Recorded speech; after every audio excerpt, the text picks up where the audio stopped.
Now, protests continue in the Georgian capital of Tbilisi. For the second straight day, hundreds of thousands descended on the streets of Tbilisi against the controversial foreign agents law. Holding EU and Georgian flags, demonstrators they gathered in front of the parliament, which has approved the draft law on foreign agents. Protesters say the draft law is reminiscent of Russian legislation used to silence critics. There was violence, arson on the streets of the Georgian capital. Police used water cannons, tear gas to disperse the protesters around the parliament building. Over 70 demonstrators have been detained. For more details, take a look at our next report. For the second straight day, thousands of people staged large-scale protests in Tbilisi, Georgia on Wednesday. Some protests were violent.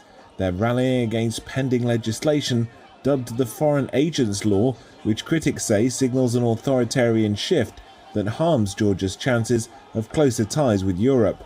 Georgia's parliament on Tuesday passed a first reading of the legislation. It requires any organisations receiving more than 20% of their funding from overseas to register as foreign agents or face substantial fines. The ruling Georgian Dream Party says it's modelled on US legislation dating back from the 1930s.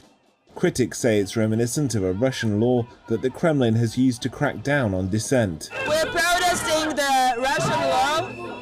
I call it Russian law. I cannot call it anything else because it's completely Russian law controlled and imposed upon us by Russia. Now we are protesting against the Russian law that the Georgian government is trying to take and bring in the country. We are here and we are ready to fight.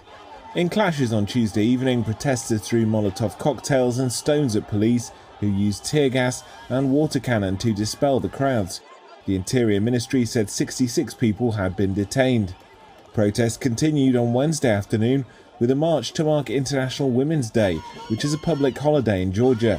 Opposition parties called for a second night of mass protests outside Parliament.